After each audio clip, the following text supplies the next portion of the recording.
नमस्कार दोस्तों, आपका इस चैनल पे बहुत बहुत स्वागत है। दोस्तों, आज के दिन भर की खबरों को हम देखेंगे इस वीडियो में एक सिरे से। तो चलिए शुरू करते हैं। आइए सबसे पहली खबर की बात करते हैं।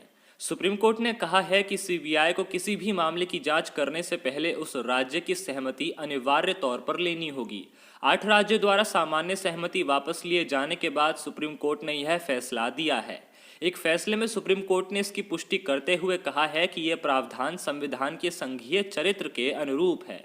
कोर्ट ने कहा है कि दिल्ली विशेष पुलिस स्थापना यानी कि डीएसपीई अधिनियम के तहत वर्णित शक्तियों और अधिकार क्षेत्र के लिए सीबीआई को किसी भी मामले की जांच से पहले संबंधित राज्य सरकार से सहमति की आवश्यकता जरूरी है। कोर्ट ने कहा कि डीएसपीई अधिनियम की धारा 5 केंद्र सरकार को केंद्र शासित प्रदेशों के अलावा किसी भी राज्य में सीबीआई की शक्तियों और अधिकार क्षेत्र का विस्तार करने में सक्षम बनाती है, बशर्ते धारा 6 के तहत राज्य सरकार अपने क्षेत्र में सीबीआई को जांच करने की अनुमति दे। जस्टिस एएम खानविलकर और जस्टिस बीआर गवई की पीठ ने यह फैसला उत्तर प्रदेश के फार्टेको marketing and investment private limited और अन्य के खिलाफ सीबीआई द्वारा दर्ज मामले में सुनाया है। अभियुक्त द्वारा इस मामले में कहा गया था कि धारा 6 के तहत राज्य सरकार की सहमति के अभाव में सीबीआई के पास निहित प्रावधानों के मद्देनजर जांच कराने की कोई शक्ति नहीं है।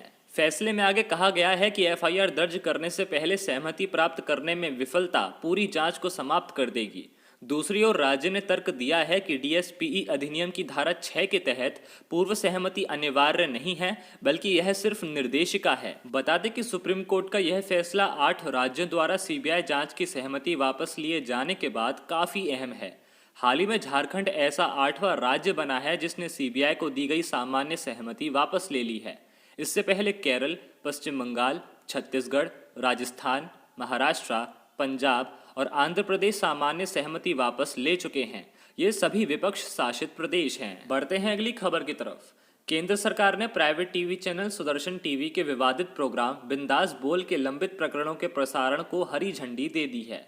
सरकार ने सुप्रीम कोर्ट को बुधवार को बताया कि प्रोग्राम दिखाने से पहले चैनल को कार्यक्रम के कुछ खास अंशों में संशोधन और बदलाव करने होंगे। सूचना और प्रसारण मंत्रालय ने कोर्ट में कहा कि चैनल के यूपीएससी जिहाद कार्यक्रम, जिसमें मुसलमानों को सरकारी सेवाओं में घुसपैठ पर एपिसोड दिखाया है, वह अच्छे संदर्भ में नहीं था और इससे सांप्रदायिक भेदभाव को बढ़ावा मिलने की आशंका है। मामले की पहली सुनवाई में ही सुप्रीम कोर्ट ने कहा था कि यह शो मुसलमानों को बदनाम करने का एक प्रयास है और तुरंत उसके प्रसारण पर रोक लगा दिया था। तब जज ने टिप्पणी की थी कि आप एक खास समुदाय को टारगेट नहीं कर सकते और ना ही उन्हें एक विशेष तरीके से ब्रांड बना सकते हैं। अगली खबर बागपत से। लव जिहाद को लेकर कानून बनाने की कवायदों के बीच यूपी से लव जिहाद का एक और सनसनीखेज मामला सामने आया है। इस बार आरोप मुस्लिम डॉक्टर पर लगा है, जिसने एक नर्स को हिंदू बनकर अपने प्रेम जाल में फंसाया और जब वो प्रेग्नेंट हो गई तो शादी के लिए धर्म परिवर्तन की शर्त रखने लगा।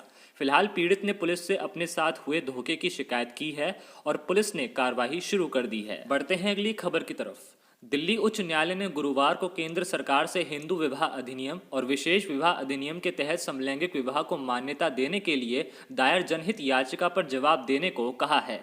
न्यायमूर्ति राजीव और आशा मेनन की पीठ ने केंद्र सरकार को नोटिस जारी किया है और जवाब दाखिल करने के लिए 4 हफ्तों का समय दिया है। याचिकाकर्ता अभिजीत अय्यर मित्रा ने याचिका में दावा किया है कि उच्चतम न्यायालय द्वारा सहमति से समलैंगिक कृत्यों को अपराध की श्रेणी से बाहर रखने के बावजूद समान लिंग वाले जोड़ों के बीच विवाह संभव नहीं है।